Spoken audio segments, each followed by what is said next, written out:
দেশের অর্থনীতিতে বড় ভূমিকা রাখে মংলা সমুদ্র বন্দর, কিন্তু উপপ্রধান প্রকৌশলী, নির্বাহী প্রকৌশলী, deputy manager, deputy harbour master সহ গুরুত্বপূর্ণ ৮টি দপ্তরে পদ শূন্য রয়েছে কয়েক বছর ধরে। পদোন্নতি বঞ্চিতদের দাবি, তাতে ক্ষতির মুখে মংলা বন্দর ও পদোন্নতি বঞ্চিত কর্মকর্তাগণ।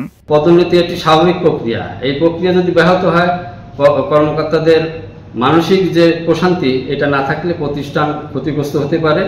এ কারণে এই বিগত সরকারের যে পরিপত্র এটা বাতিল করে পুনরায় মংলা বন্দরে বোর্ড বসিয়ে মন্ত্রণালয়ের প্রতিনিধির মাধ্যমে পদোন্নতি কার্যক্রম করা অতীব জরুরি। ব্যবসায়ীরা বলেন, শূন্য পদ পূরণ হলে বন্দরের কাজের গতি বাড়বে। বন্দরের কর্মকর্তা কর্মচারীরা যদি পদে না থাকে সেক্ষেত্রে আমাদের কাজের হ্যাম্পার হয়।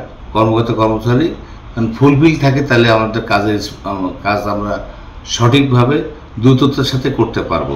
নিয়োগের প্রাথমিক কাজটা আমাদের মংলা পোর্ট থেকে করা উচিত। তারপরে যদি সরকারি কোনো নীতিমালা থাকে তারা সেটাকে ভেটিং করে দিবে যে না ঠিক আছে। আর টেকসই মংলা বন্দর ব্যবস্থাপনায় সবচেয়ে চ্যালেঞ্জ পদোন্নতি বা পদায়ন আটকে থাকা।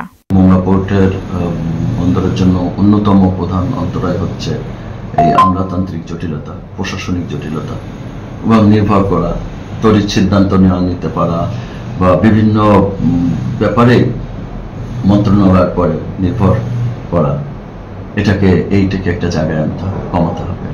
টেকসই বন্দর ব্যবস্থাপনায় দ্রুত প্রয়োজনীয় পদক্ষেপ দাবি সংশ্লিষ্টদের। সিফাত রহমান, জেসি, মোহনা সংবাদ।